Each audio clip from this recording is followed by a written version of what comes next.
তারা নারী উন্নয়নে একমাত্র বাধা হিসাবে চিহ্নিত করছে ইসলাম ধর্মীয় আইনগুলো, মানে ইসলামী আইনগুলোই তাদেরকে পিছিয়ে রাখছে। এটা না হলে তারা অনেক উন্নতি করে ফেলাইতো নারী।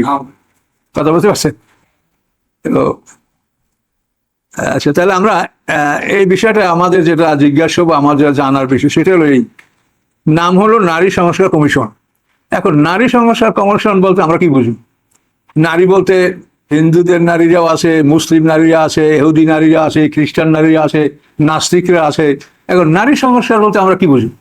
এটা আগে আপনাদের পরিচয় দেন যে আপনারা কারা। দেশের যে মূল ইতিহাস সেখানে হিন্দু মুসলমান দুইটা জাতি, তাই না? আপনারা নারী কমিশন, এখন আপনারা পরিচয় দেন যে আপনারা কি এই দুইটার কোনটা?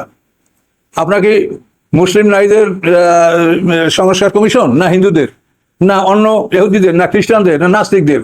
আপনাদের এই কথা আমরা বুঝতে পারছি না যে নারী সংস্কার, এবং আপনাদেরকে এই কমিশনে দেওয়া হয়েছে। আপনি কি বাংলাদেশের নারীদের অনুমতি নিয়ে আপনারা কমিশন গঠন করেছেন যে বাংলাদেশের নারীরা আপনাদেরকে দায়িত্ব দিয়েছে তাদের উন্নয়নের জন্য আপনারা সংস্কার করবেন? এই কথাগুলো আমাদেরকে জবাব দিতে হবে। আপনি মাঝখান থেকে এই সরকার দুর্বল, এদেরকে চাপে ফেলে অনেকেই অনেক সুযোগ সুবিধা আদায় করে নিচ্ছে। কাজে আপনারা কোন সুযোগ আদায় করতে আসছেন এটা আমরা বুঝি না।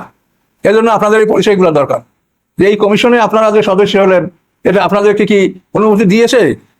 বাংলাদেশে 16 কোটি মুসলমান, তার মধ্যে তো 8 কোটি নারী, অর্ধেক একটু বেশি হবে।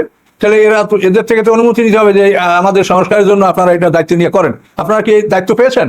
পান নাই। তো না পাইলে এখন আপনাদের প্রশ্নে আমরা যেটা বুঝি সেটা আমরা বলছি। এক নম্বর তো কোরআন কি আপনারা বাধা মনে করছেন? এটা করবেনই। তার কারণ পৃথিবীর মানুষ দুই দল, মুমিন এবং কাফের, এবং তাদের ঠিকানা দুইটা, মরার পরে ইলিন সিজিন আর বিচারের পরে জান্নাত জাহান্নাম। কাজে এই জন্য এটা থাকবেই।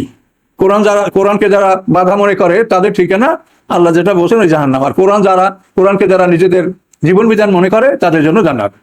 এটা পরিষ্কার কথা।